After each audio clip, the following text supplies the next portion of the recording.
You were born into a rigged game. Since you were a child, the social matrix handed you a script. The script promised you that if you played by the rules, you would be safe.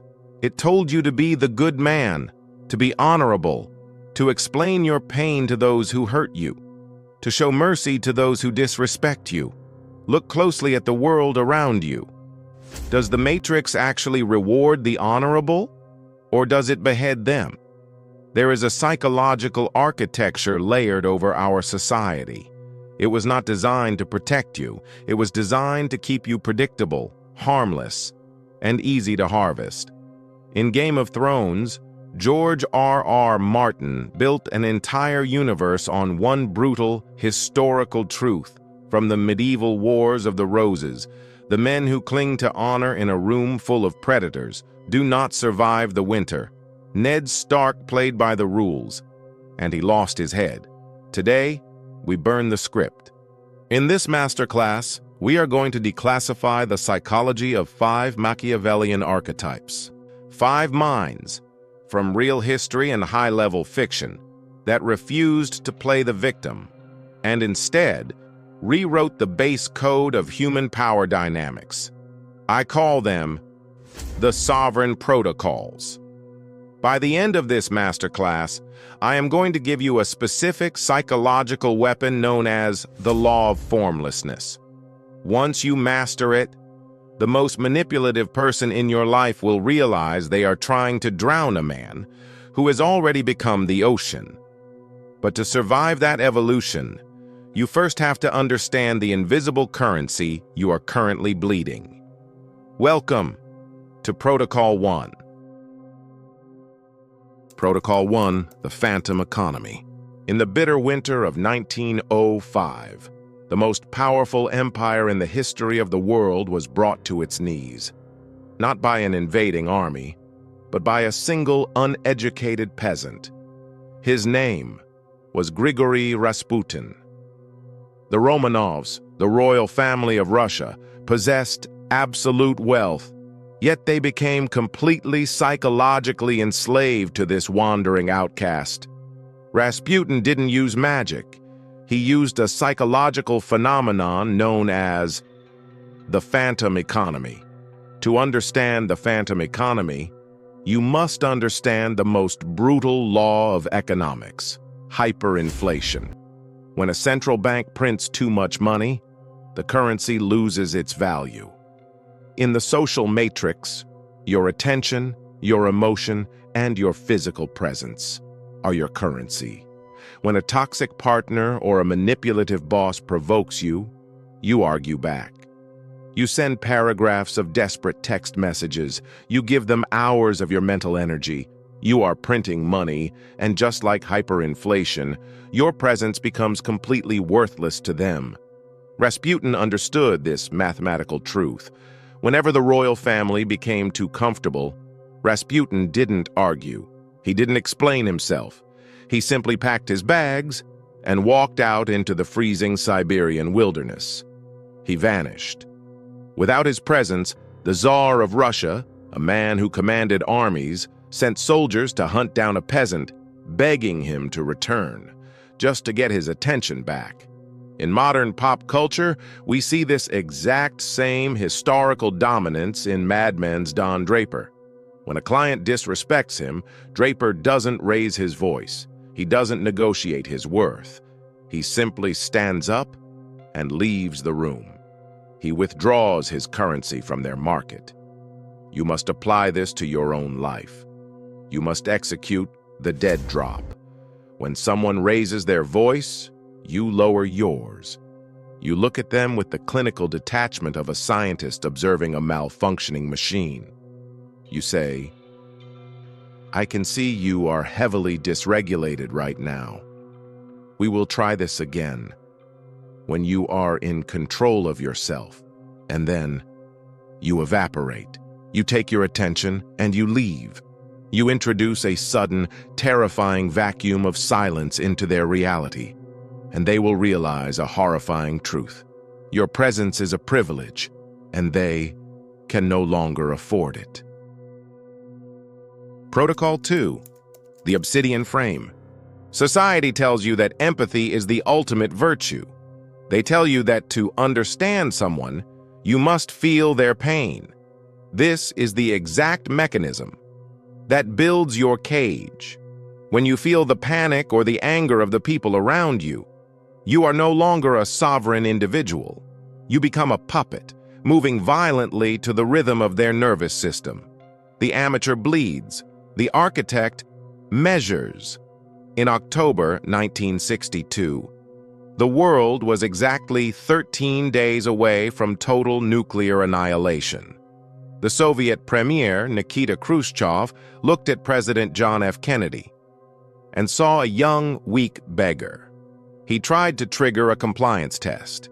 If Kennedy had used normal empathy, if he had internalized the terrifying emotion of his generals who were screaming for war, hundreds of millions of people would have burned. Instead, Kennedy used a concept known in high-level game theory as cold empathy. Cold empathy is the surgeon's blade. A surgeon must understand the exact anatomy of the patient, but if the surgeon starts crying while holding the scalpel, the patient dies. Kennedy did not feel Khrushchev's anger. He analyzed it. By separating the data from the emotion, Kennedy outmaneuvered the Soviet Empire without firing a single shot. We see this exact psychological mastery in the apex patriarch of Westeros, Tywin Lannister. When King Joffrey throws a violent tantrum and screams, "I am the king," Tywin does not argue. He does not raise his voice to match the boy's frequency. Tywin uses cold empathy. He analyzes the insecurity beneath the scream. He drops his voice to a whisper and delivers a psychological kill shot.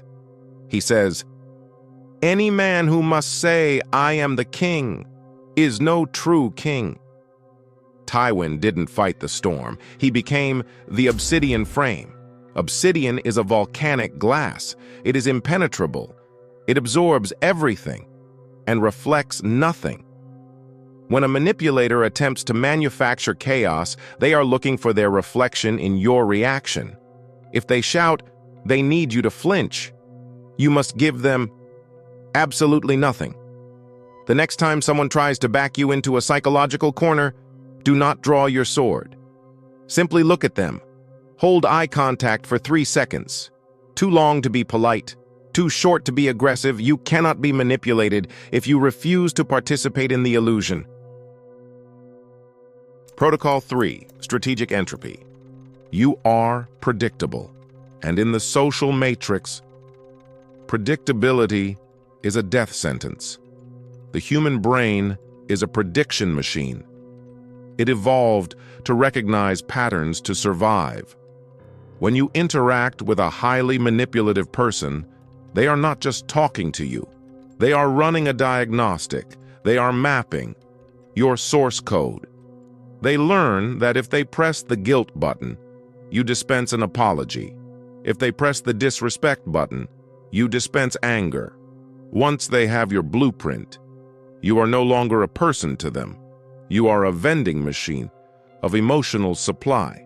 To break their machinery, you must introduce a virus into their predictive model. You must weaponize strategic entropy. In the 1950s, U.S. Air Force Colonel John Boyd revolutionized military strategy by mapping the exact psychology of human conflict. He created a cognitive framework known as the OODA loop: observe, orient, decide, act. Boyd discovered that victory in combat didn't go to the fastest jet. Victory went to the pilot who could process this psychological loop the fastest, while simultaneously disrupting his enemy's loop.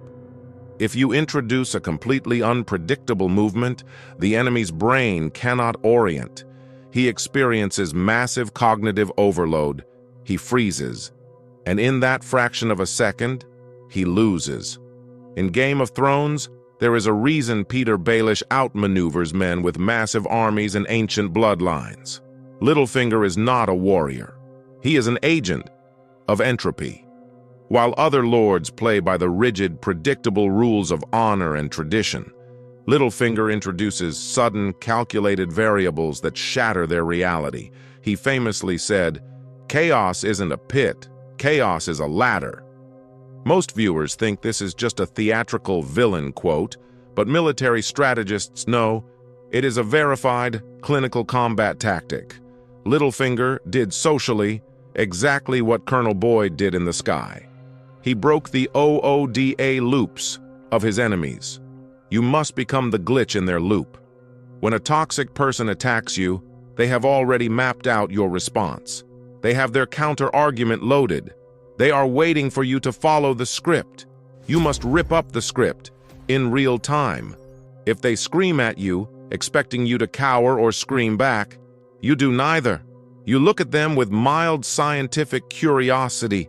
You break limbic resonance by staring at their forehead, and you say, "Your left eye twitches when your heart rate elevates." Have you ever noticed that? Watch what happens to their face. The aggression will vanish, replaced by instant jarring confusion. You did not defend yourself. You did not attack their argument. You bypassed their entire operating system and introduced a completely irrelevant clinical observation. You forced them into an OODA loop freeze. You must make your reactions asymmetrical. If they expect anger, give them weaponized boredom. If they expect the silent treatment, give them bizarre, overwhelming politeness. When you stop playing the game they prepared for, you strip them of their leverage. A predator cannot hunt what it cannot predict. Once you introduce strategic entropy, they will realize that pushing your buttons no longer dispenses supply. It dispenses chaos. Protocol 4. The Law of Formlessness. You are proud of who you are. You have spent years building a character. You tell yourself, "I am a loyal friend. I am a hard worker. I am an honorable man." You view these labels as your armor. But in the realm of high-level social dynamics, that identity is a leash. Every label you attach to your ego is a handle that an enemy can grab to steer you. If a manipulator knows you pride yourself on being a good man, they do not need to fight you. They simply have to accuse you of being cruel. Your ego will instantly panic. You will bend over backwards. You will exhaust your resources. You will print endless currency just to prove to them that you are still a good man. You will trap yourself to protect a word. In the year 1612, the greatest swordsman in history, Miyamoto Musashi, traveled to Ganryu Island to fight a legendary duel. His opponent was Sasaki Kojiro, a man who had perfected a rigid, flawless fighting style. Kojiro's identity was built entirely around his perfect technique and his magnificent oversized sword. He was a man made of ice, rigid, sharp, and proud. Musashi brought a wooden oar he had carved on the boat ride over. Musashi did not have a style. He did not care about looking like a traditional samurai. He understood the ultimate law of survival, which he later wrote in the Book of Five Rings. He understood the law of formlessness. When you take a rigid shape like ice, you can be shattered. When you become water, you cannot be broken. If you strike water, it simply parts, absorbs the blade, and flows around it. Kojiro fought with pride and a fixed identity. Musashi adapted to the exact geometry of the moment, and he crushed his opponent. We see this exact psychological mastery in the evolution of Arya Stark. To become the ultimate predator in Westeros, Arya could not remain a Stark. Her enemies used her family name, her trauma, and her pride to trap her. To become untouchable, she had to enter the House of Black and White and learn the philosophy of the faceless men. She had to become no one. When you strip away the fantasy, becoming no one is a clinical psychological defense. It means detaching from your ego. If you have no identity to defend, you have no vulnerabilities to attack. You must apply the formless protocol to your own psychology. When a toxic partner or a manipulative boss attacks you, they are swinging a sword at your identity. They say, "You are being completely selfish." The amateur, the man made of ice, shatters. He defends his label. He says, "How can you say that? I do everything for you. I work 60 hours a week." He is fighting Kojiro's fight. He is letting them dictate the battlefield. The architect becomes water. When they say, "You are being selfish," the architect offers absolutely no resistance. He does not defend the label because he is not attached to it. He looks at them, completely unbothered, and says, "Perhaps I am. I am prioritizing my own architecture right now." Watch their reality collapse. They swung their heaviest sword, expecting to hit a brick wall of defensiveness. Instead, they hit empty air. The rock passed completely through the fog. By refusing to defend your ego, you strip them of their only weapon. You must become a ghost in their machine. Have no shape for them to grasp. Have no pride for them to insult. Have no label for them to leverage. Because a man with nothing to prove is a man who cannot be controlled. Protocol 5, the Weaponized Shadow. Throughout this masterclass, I have taught you the architecture of absolute non-reaction. I have taught you to withdraw your currency, to hold the Obsidian frame, to introduce entropy, to be entirely formless. But right now, the sharpest minds watching this masterclass are asking a dangerous question. You are thinking, if I never react, won't a true predator just mistake my silence for weakness? Won't they think I am an easy target? The clinical answer is yes. You must understand the massive psychological difference between an emotional reaction and a tactical response. A reaction is panic. It is your amygdala hijacking your brain because your ego was triggered. When you react, you are printing currency for the manipulator. A response is a calculated, conscious deployment of threat. Protocols 1 through 4 will starve 90% of the manipulators in your life. But for the remaining 10%, the true apex predators, defense is not enough. If they push past your silence and you remain formless, you will be consumed. To survive the final 10%, you must unlearn the greatest lie society ever told you. You have been conditioned to be harmless. Since you were young, the social matrix has demanded that you be a nice guy.